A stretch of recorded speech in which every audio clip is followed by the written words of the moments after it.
ഈ ഷൂട്ടിംഗ് എന്തോരമായി ഇപ്പോൾ? சொல்கிறேன் சார். ഒരു വലിയ സ്റ്റാർ இந்த പടത്തിലുണ്ട്. സംസാരിച്ചു. അവരും കൂടെ ഉണ്ടെങ്കിലാണ് മുമ്പോട്ട് പോകാൻ പറ്റും.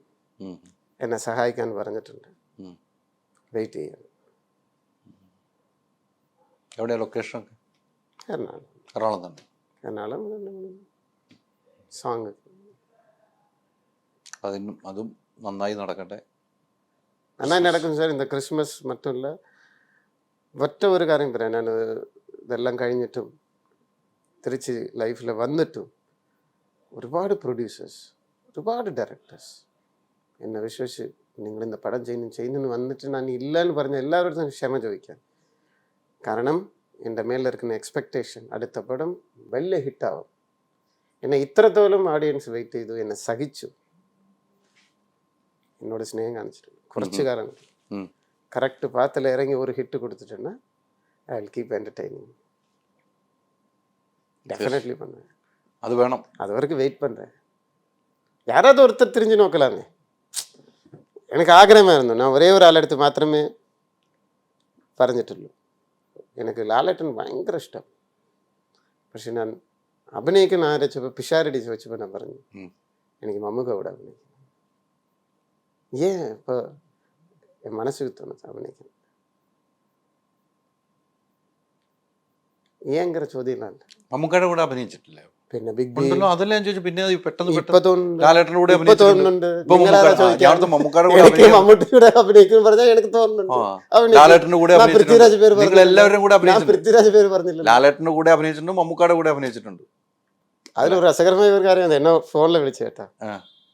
വിളിച്ചിട്ട് ടിപ്പല്ലേ, എനിക്ക് മനസ്സിലായില്ല എന്നാ ടിപ്പ്,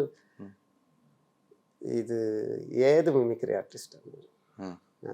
കാരണം പിഷാരടിയാണ് ഫോൺ കൊടുക്കുന്നത്. അപ്പോൾ പിഷാരടി മിമിക്രിയെ தெரியுமே லேம்டி പിഷുട്ട ഫോൺ കൊടുക്കും. എൻ്റെ അടുത്ത് സംസാരിക്കില്ല, ഇത് ആരോ കളിയാക്കറിയും. ഇടാതെ മമ്മൂക്കാണ് സംസാരിക്കുന്നത്, നീ ടിപ്പല്ലേ? ആ ടിപ്പിനെ എന്താണ് മനസ്സിലായില്ല എനിക്ക്. സത്യം പറയും. അപ്പം അങ്ങനെയാണെങ്കിൽ ഫസ്റ്റ് ഞാൻ നിങ്ങളുടെ വീട്ടിൽ വന്നിട്ട് എൻ്റെ മുതൽ മാരേജ് വരുമ്പോൾ ഞാൻ ഇൻവിറ്റേഷൻ എടുത്തിരുന്നു. അപ്പം നിങ്ങൾ എന്താ ചെയ്തത്? അത് പറ. ഞാൻ എന്താ ചെയ്തത്? നിങ്ങളൊരു പാട്ടും പാടി എന്നെ കളിയാക്കിയിട്ട് ഓടി വന്നു. ആ പാട്ട് എന്താണെന്ന് ചോദിച്ചു. എടാ അതൊക്കെ കുറേ വർഷമായി, നീ എന്നെ വിശ്വസിക്കില്ല. അപ്പം വീഡിയോ കല്ല പറഞ്ഞു. ഇടോ ഞാനത് മമ്മൂക്കഥ ഒച്ചെടുത്ത് ഒച്ചെടുത്ത് തമിഴിൽ സംസാരിച്ചു. അപ്പം പറഞ്ഞു ഇപ്പം ഞാൻ വിശ്വസിക്കാം. നിങ്ങൾ മലയാളത്തിൽ സംസാരിച്ചാൽ എനിക്ക് പിടികിട്ടില്ല, പക്ഷെ നിങ്ങൾ തമിഴിൽ സംസാരിച്ചത് മമ്മൂക്ക തന്നെയാണ്. എന്നെ തമിഴിൽ ഒരു പ്രത്യേകം സംസാരിക്കും. ഇപ്പം ഞാൻ മലയാളം എങ്ങനെ സംസാരിക്കുന്നുണ്ട്, മമ്മൂക്ക തമിഴിൽ സംസാരിച്ചാൽ എനിക്ക് പിടികിട്ടും. എന്നെ നീങ്ങേ அப்படின்னு வரும். நாங்கள் சொல்றது என்னங்க, அவர் என்ன நீங்கே அப்படின்னு അപ്പം മനസ്സിലായി. അപ്പം ഞാൻ പറഞ്ഞു മമ്മൂക്ക അടുത്ത് എപ്പോഴും പറയുന്നതാ, ഇപ്പോഴെങ്കിലും കേൾക്കും മമ്മൂക്ക. ഒരു പടം മലയാളത്തിൽ പറയുവാണെങ്കിൽ ഇത് direct message to Mammukka. Big B അത് ഒരു ട്രെൻഡ് സെറ്റിംഗ് ഫിലിം. ഇനി ഒരു പടം അങ്ങനെ എത്ര മമ്മൂക്ക പടം വിളിച്ചാൽ ബിഗ് ബിங்கிறபோது அதுக்கு ஒரு பிரத்யேகதை உண்டு, அதுக்குன்னு ஒரு ஃபேன்ஸ் உண்டு. அந்த பார்ட் 2 பிலால் செய்யணும். இது கேரளா மட்டும் இல்லை, വേൾഡ് വൈഡ് ഇരിക്കുന്ന ഓഡിയൻസുക്ക് എക്സ്പെക്ടേഷൻ ഉണ്ട്. മമ്മൂക്ക ചെയ്യുന്നതാണ് ധർമ്മം, ഓഡിയൻസുക്ക് വേണ്ടി, സ്നേഹിക്കുന്നവർക്ക് വേണ്ടി. മമ്മൂക്ക ബിഗ് ബി அந்த ലേബിൾ இருக்கு. பிலால் அந்த കൂട്ടത്തിൽ ഞാനും അഭിനയിക്കാമല്ലോ. അതിനു വേണ്ടിയല്ല പറയുന്നത്, പടം വരണം. മമ്മൂക്കയുടെ അടുത്ത് ഈ ചോദ്യങ്ങൾ ഞങ്ങളും ചോദിക്കാണ്ട്, ബിലാലിനെ കുറിച്ച് ചോദിക്കും, ഞങ്ങളും ചോദിക്കും ഇടയ്ക്കിടയ്ക്ക്. എന്ത് ഉത്തരം പറയും? മമ്മൂക്ക അതിൽ നിന്ന് പതുക്കെ മാറും. വരും കാത്തിരിക്കും, ഞാൻ വരും. ഒരു ഇന്റർവ്യൂല് പറയാണ് പാർട്ട് 2 ബിലാൽ എപ്പോൾ എടുക്കാൻ വേണം. ചോദ്യം അങ്ങോട്ടും ഇങ്ങോട്ടും മാറാം, അതിൻ്റെ ഉത്തരം പറയാണ്. ബിഗ് ബിയുടെ പാർട്ട് 2 ആണ് ബിലാൽ. മനസ്സിലായില്ലേ? ബിലാലുடைய ഫസ്റ്റ് പാർട്ടാണ് ബിഗ് ബി. മനസ്സിലായില്ലേ? ഉത്തരമേ കിട്ടിയിട്ടില്ല.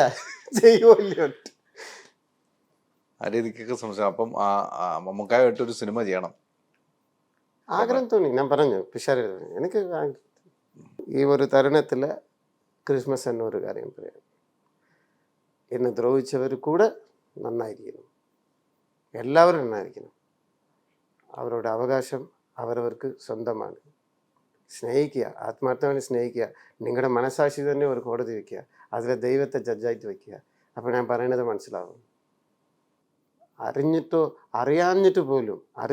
അറിയാഞ്ഞിട്ട് പോലും ഈ ലോകത്ത് നല്ല മനസ്സെ വേദനിപ്പിക്കരുത്. ആ നല്ല മനസ്സ് കരഞ്ഞാലല്ലേ ദോഷം വരും. ഇപ്പോഴും ഞാൻ പറയാം, നിങ്ങളെല്ലാവരും നന്നായിരിക്കണം. Happy Christmas to all.